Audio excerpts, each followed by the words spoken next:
जल की कठोरता क्या है? पानी में उस गुण को जिसके कारण यह साबुन के साथ आसानी से झाग नहीं देता, जल की कठोरता कहते हैं। तो जल के 3 उदाहरण: नल का जल, समुद्र का जल, नदी का जल। जल की कठोरता किस कारण से होती है? सामान्य जल की कठोरता कैल्शियम तथा मैग्नीशियम के बाइकार्बोनेट क्लोराइड तथा सल्फर की उपस्थिति के कारण होती है। कठोर जल क्या है?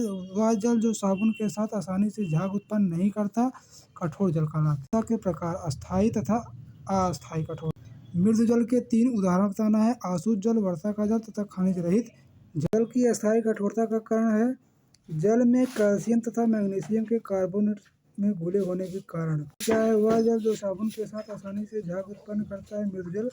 की अस्थायी कठोरता का कारण जल में कैल्शियम तथा मैग्नीशियम के क्लोराइड तथा सल्फर होने के कारण होता है।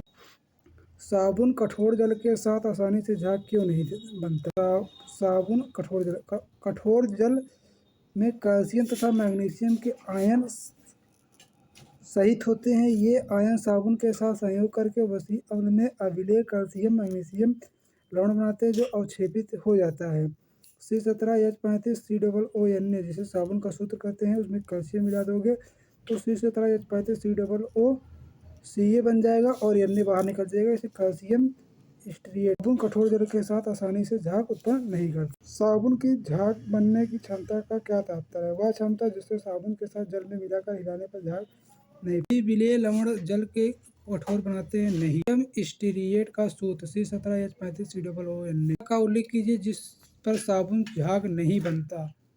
क्षमता पर निर्भर करता है। जल की प्राकृतिक मृदु या कठोर। दूसरा, साबुन की प्राकृतिक या साबुन की सांद्रता। चौथा है साबुन विलयन में हिलाने में लगने वाला बल व समय। समान सूत्र क्या होता है? RCOONA या RCOOK होता है। यहाँ पर R C17H35 या C15H31 या C17H33 आदि होता है। कठोरता किस प्रकार दूर की जाती है?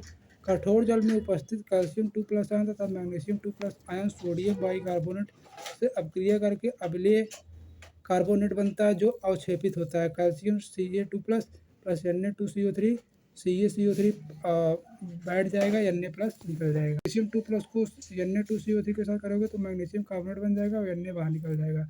Ca2+ तथा मैग्नीशियम 2+ मुक्त होकर मृदु जल बन जाता है और धावक उद्देश्य हेतु प्रयुक्त होता है। 2 उच्च वसीय अम्लों का नाम बताओ। स्टीरिक अम्ल C17H35 COOH व पामिटिक C15H31 HCOOH या ओलिक अम्ल C17H35 COOH। अपमार्जक क्या है? ऐसे एलिफैटिक या एरोमेटिक सल्फोनिक अम्ल जो सोडियम पोटेशियम लवण बनाते हैं। क्या है? साबुन